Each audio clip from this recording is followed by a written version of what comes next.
Hello and welcome to the Daily Brown Bag. Today we're going to be taking on the question of whether Yelp is too powerful or not. I'm Chad Hill and I'm joined by Adam Stetzer. Hey, good afternoon, Chad. Welcome to the Brown Bag. Yeah, we're talking about Yelp and how much reach it has and how much power it has. Chad, we're often talking about Google and is it approaching monopolistic behavior. Today the topic is Yelp.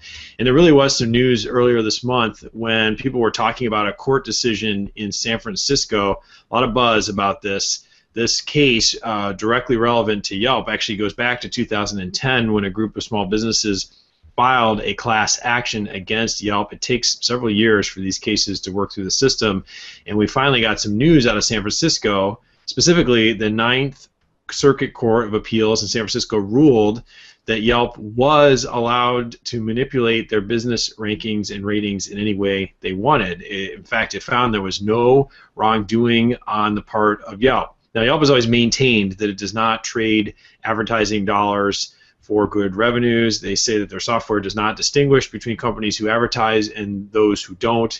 But there were some who had a theory, sounds more like a conspiracy theory at this point, that that's not what was happening, and they were manipulating to favor those who advertise with them. So, and because they're so powerful, this got a lot of attention. It's at the heart of our discussion of, are they too powerful on the internet? There's no denying, Chad, that Yelp has significant reach and a lot of power. There are estimated 138 million unique Yelp visitors to the site, which is just huge. 80% of those people are ready to spend money now, according to recent data. And even more staggering, Chad, is 90% of them make a purchase decision within a week of being to the Yelp page. So this obviously must have some far-reaching implications for small business.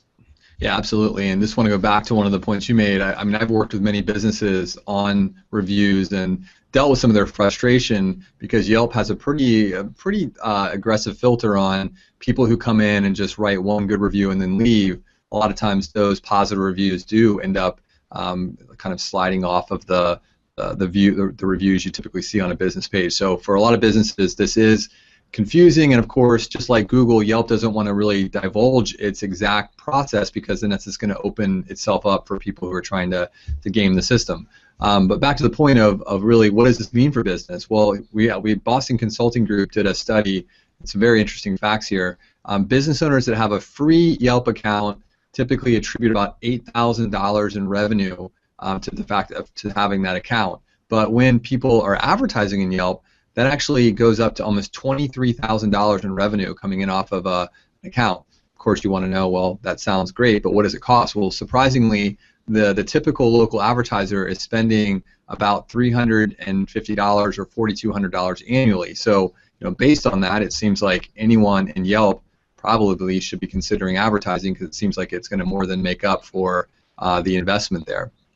But even then, I mean, I think that this really, like I said, many businesses are disheartened by this ruling because of all the stats you said. There's yet another place where it's almost becoming a ubiquitous utility. Someone who looks at this would say this is a common public resource a lot of people are using now. And back to the earlier part of the ruling, it's really a private enterprise, and they may not do it, but according to this ruling, they can do whatever they want. So clearly, within reason, of course, but it's something that's frustrating. So frustrating. Actually, we have one interesting fact here. There was a place in San Francisco, the Botto Bistro, decided that they wanted to be the worst ranked in Yelp, and so they actually offer a 25% coupon to customers who give them a 1-star rating, so they can maintain their lowest rating possible in Yelp. So very interesting stuff, and you can kind of see again that it's a small business against this entrepreneurial venture. I mean, Yelp is again an upstart that has really been able to grow and turn into a huge success, but now they have a lot of power and small businesses get frustrated. That's fascinating, Jed. I mean, that discount for bad reviews, it reminds me of the retailer outside of New York City who was actually cursing at customers on the phone and swearing at them intentionally to get written up negatively, and did so for the backlink power because it propelled his rankings straight up to the top, at least for a while, until it was covered by the New York Times. But yeah, this is an interesting conversation. We think of the internet as this great equalizer and the great democracy for the little guy to have a shot, but yet we see these cases where Yelp and Google, and we're talking about net neutrality, where big companies are emerging as fairly powerful. So it's just fascinating to watch. I'm sure we'll continue to cover it.